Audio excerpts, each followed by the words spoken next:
আজকে দেখাবো টমেটোর চাটনি। তো দেখো কিভাবে করছে।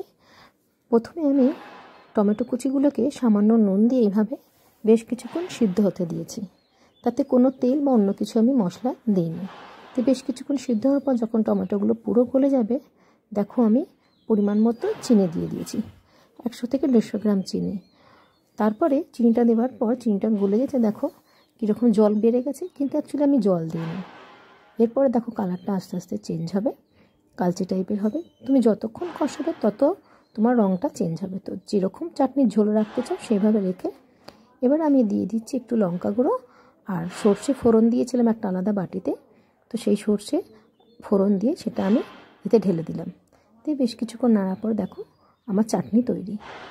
তো এটা তুমি রুটি দিয়ে খাও বা ভাত খাওয়ার শেষে খাও, কিন্তু খুব ভালো লাগে। দেখো, তো এটা তুমি বেশ কিছুক্ষণ স্টোর করেও রাখতে পারো কিছুদিন, কেন কি এটাতে একটু জল দেওয়া নেই।